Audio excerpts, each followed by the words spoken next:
నా పేరు అంకాలపట్టి మాధవరావు, నేరేడ గ్రామం, చింతకాని మండలం. నేను భారతి 999 వెరైటీ వేశాను. 43 రోజులు పైరు. మొక్క చాలా దృఢంగా ఉంది. వేరే వెరైటీల మీద కూడా బాగుంది. ఎట్లుంది సార్? మిగతా వెరైటీలు ఎట్లున్నాయి సార్? మిగతా వెరైటీల మీద బెటర్గా ఉంది.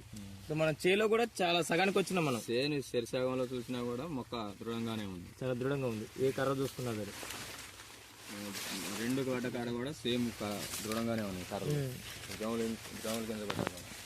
చేను సగానికి వచ్చినా దగ్గర పడ్డా కానీ సమానంగాను లావు ఎక్కువ ఉంది. కర్ర లావుగానే ఉంది. సైజు ఎక్కడ చూసుకున్నా కర్ర రావట్లేదు, బాగుంది. లాను కూడా